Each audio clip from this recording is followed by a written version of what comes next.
Pada kesempatan kali ini kami akan berdiskusi tentang manajemen dan jadi dengan caranya meliputi pembukaan dengan tema materi dan tanya jawab penutup.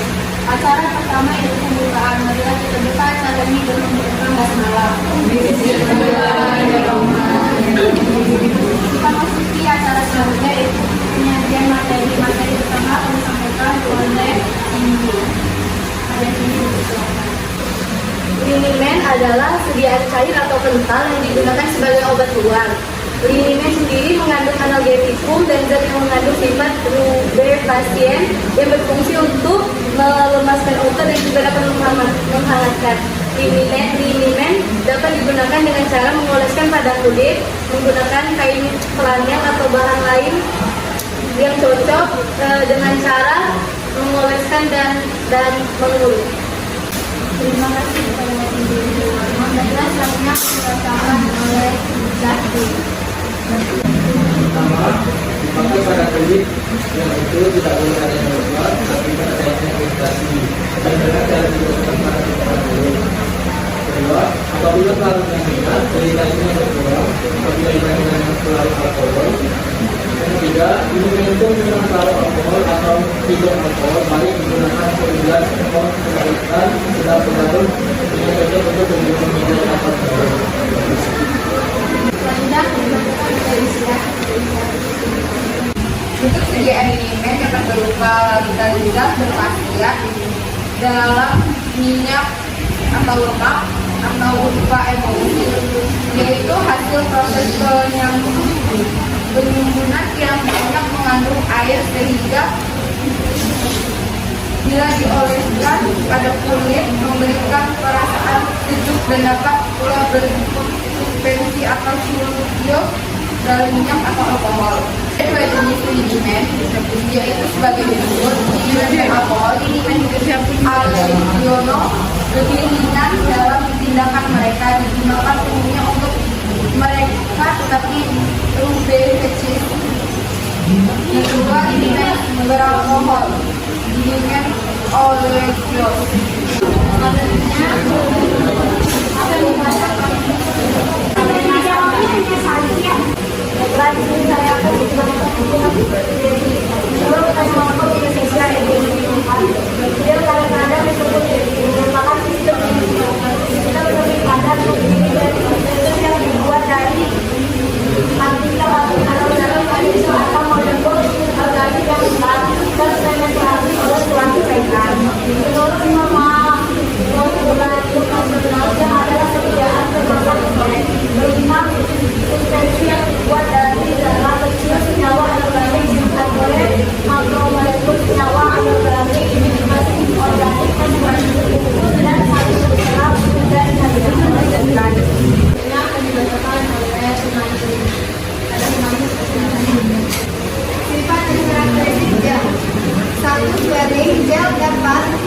Jadi dapat mengembang karena komponen pembentuk gel dapat mengabsorpsi larutan sehingga terjadi pertambahan volume. 2.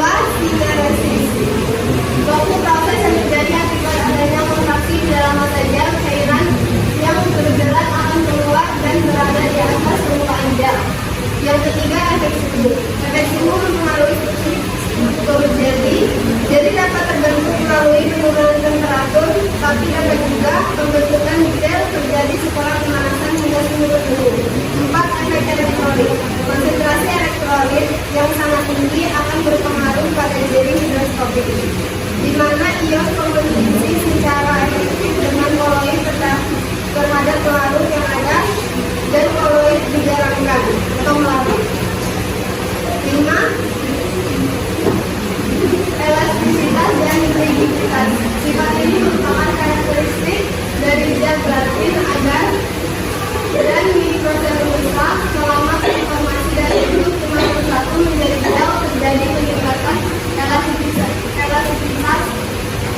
dengan peningkatan konsentrasi pembentukan gel. 6. Reologi, larutan pembentuk gel atau jelly agent dan dispersi padatan dengan berpopulasi memberikan sistem aliran sedativitas yang khas dan menunjukkan aliran-aliran momentum yang dikarakterisasi oleh penurunan viskositas dan peningkatan laju aliran. Pada pemakaian dikutip setelah ini meningkatkan kelembapan misalkan elastik daya kasih yang terdapat sehingga pengawasan poli tidak terganggu. Kemudian dengan ayat pengawasan selanjutnya balik yang melanjutkan kekurangan tidak dapat menyebabkan mata kulit penampilan buruk pada kulit jika terkena paparan sinar matahari.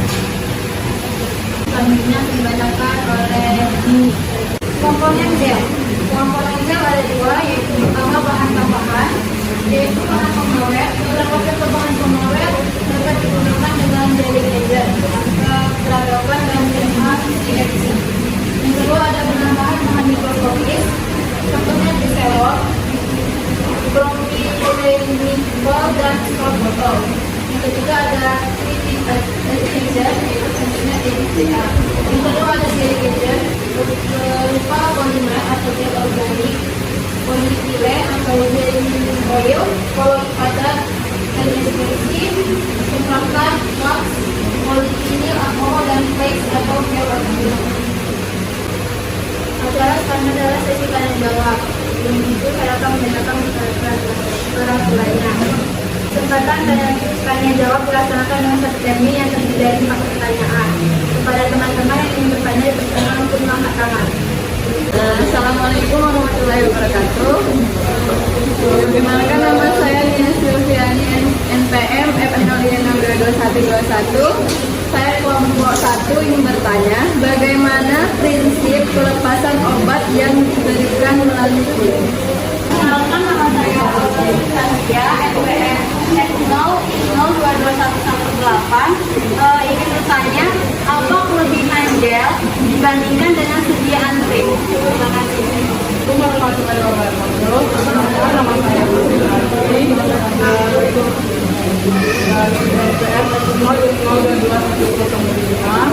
Ingin bertanya pada kelompok 4, apa saja bahan utama dalam pembuatan Ingenco dan apa yang disebut dengan sifat beneficient? Assalamualaikum warahmatullahi wabarakatuh. Perkenalkan, nama saya Farid Azminabila. Dari kelompok 1 ingin bertanya kepada kelompok 4.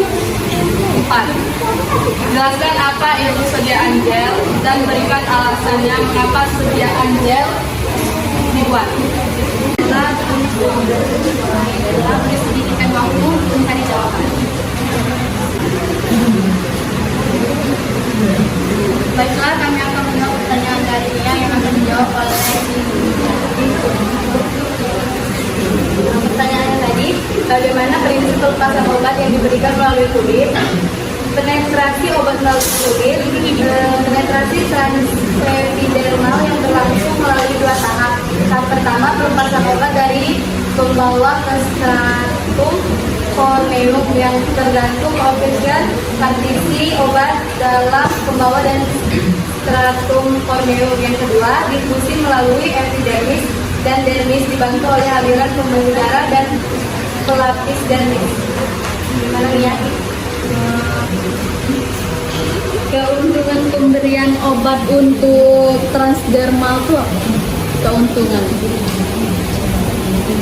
Keuntungan transdermal antara lain yang pertama, dapat menghilangkan fluktuasi yang muncul pada absorpsi di gastrointestinal, dapat menaikkan bioavailabilitas dari obat karena dengan menggunakan pengantaran transdermal, maka bahan aktif akan masuk langsung ke dalam sistem sirkulasi melalui kulit dan menghindari hepatitis.